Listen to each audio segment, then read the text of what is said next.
What's up guys, how's it going? I've had a rather spectacular couple of weeks since the last I posted. I've been busy on the river, busy.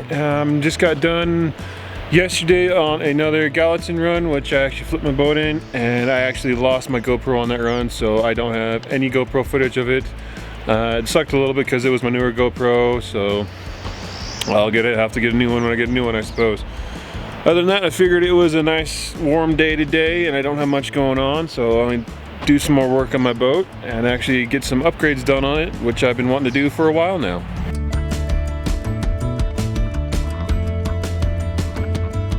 So as many of you may know, this is my Cub right here. It's a very fun little boat from Air. The only thing I don't really like about it too much is the lack of handles and D-rings in it. So today I'm just putting some D-rings in there. As you can tell right behind me, I actually have one mocked up already. So many of you may have noticed this piece of webbing in my boat. A lot of people have criticized me for having that, and you know, the time I flipped on the lock, so a lot of people were saying, why is this here if you're not going to use it? I was using it. It was just not for the purpose that most people were thinking I was using it for. This is actually, I use this most of the time for hooking gear into. So water bottles, throw bags, holds my my spare paddle in there. I of course strapped the paddle in there, but this is mostly been for gear storage. Like I said, the one thing I don't really like about this boat is the lack of D-rings. So today this is getting ripped out.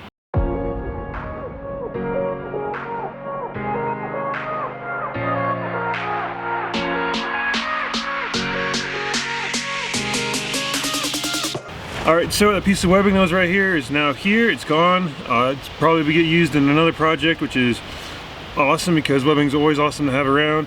And now it's time to start putting a patch or my D-ring in here, and it's simply going to go right here, right in the boat. Fits. I think this gray color fits this boat really nicely, and you can get these little patches of D-ring and other things, handles, and all sorts of colors. But I really like this gray on green color. Matches with the floor, matches with the rest of the boat. And you know, I'm just going to keep on going from there. What you do want to do before you actually glue this on here though is clean this surface. So I have a bit of, there it is, a bit of MEK right here. Where MEK is kind of a cleaning solution, and you really have to be careful with it, especially on these PVC boats and neoprene boats, because it will actually start eating the material here.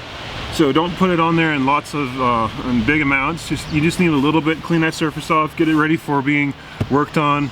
To get this MEK on there, I'm just going to use an old sock and just dip it in there a little bit and rub it on there. Not too much on the sock itself. You just want to clean off the surface. You don't really want too much on there.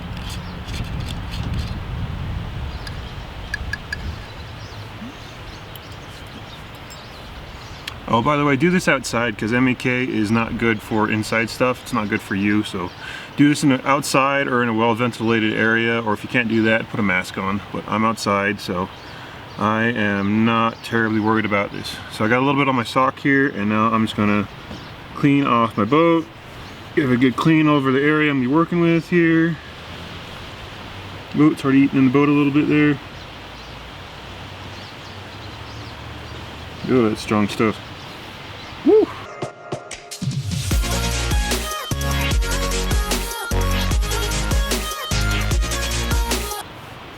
And that'll do it. As I was cleaning it here, I could actually feel that the MEK, oh crap. The MEK was actually eating into the boat a little bit. I just dribbled a little bit on the floor right there, so I'm gonna mop that up. And it doesn't want to come up. So, be careful with MEK, don't be like me, don't dribble it over everything. I'm doing it. I did it by accident here, so learn from my mistakes here. Don't spill a whole bunch of MEK on your boats. It's not healthy for your boat. So the next part of this is actually pretty easy. It's actually the most labor intensive part as well. But you're gonna take your D-ring, your handle, or whatever you're gonna put on your boat, and you're gonna put it onto the boat itself. And then from there, you're gonna take, I'm gonna use some painter's tape today, but you could take a pencil and sketch around it.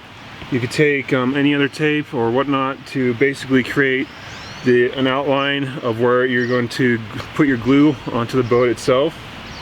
I like using painter's tape because even if you put glue on there, you can rip the whole thing off. It'll come off nice and clean, and it gives you a nice kind of outline spot to put your glue at. I've already done one side of this boat. I'm going to do this side of the boat because because it's a little easier to show on tape, and I'm sure you guys just want to see it once, not twice. So I'm gonna get into it.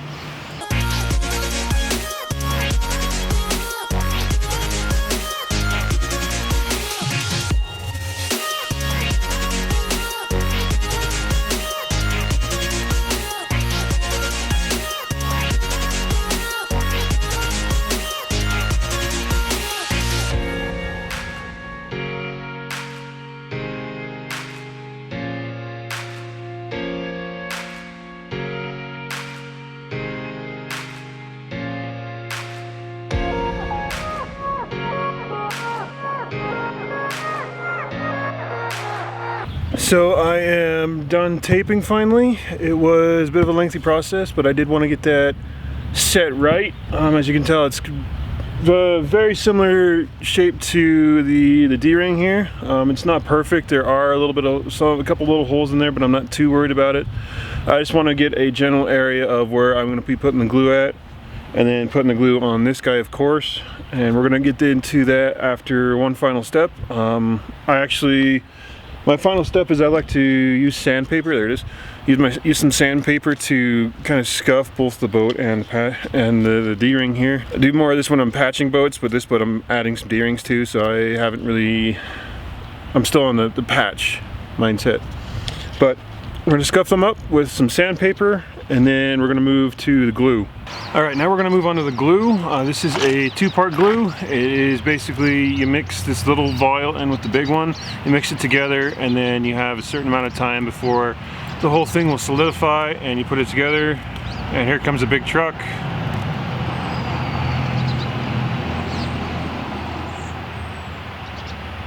All right, like I said, basically you mix the two together, and depending on how much you have, this is the small one. This is, how much was this one? I think this is just like I think this is a 1/4 pint, but they're small ones.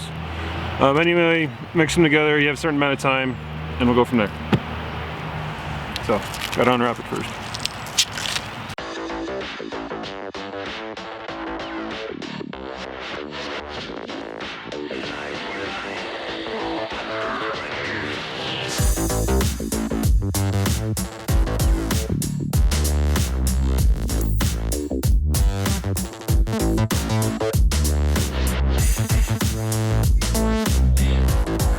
I got about 2 layers of glue on everything from the D-rings to the boat itself.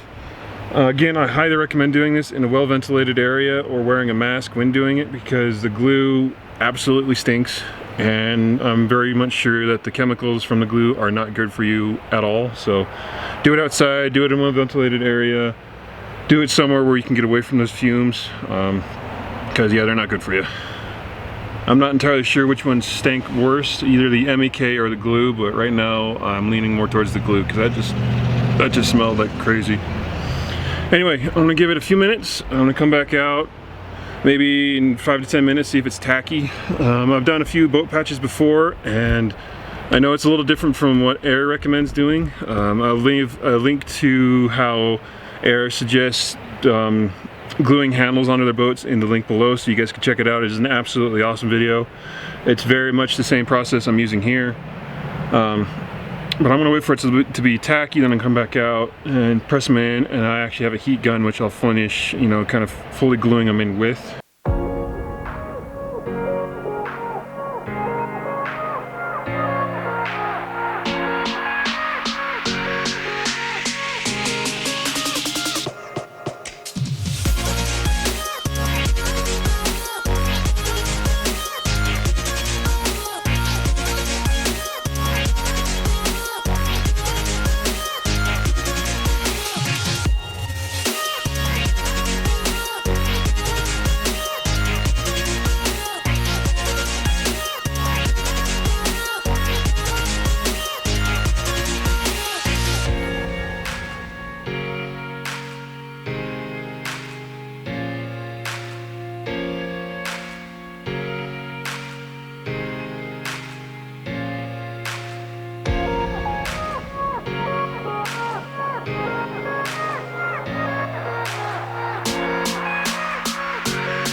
So it's been a little bit over 24 hours since I put these rings in, and I think they look great. As you can tell, I took the tape off of this one.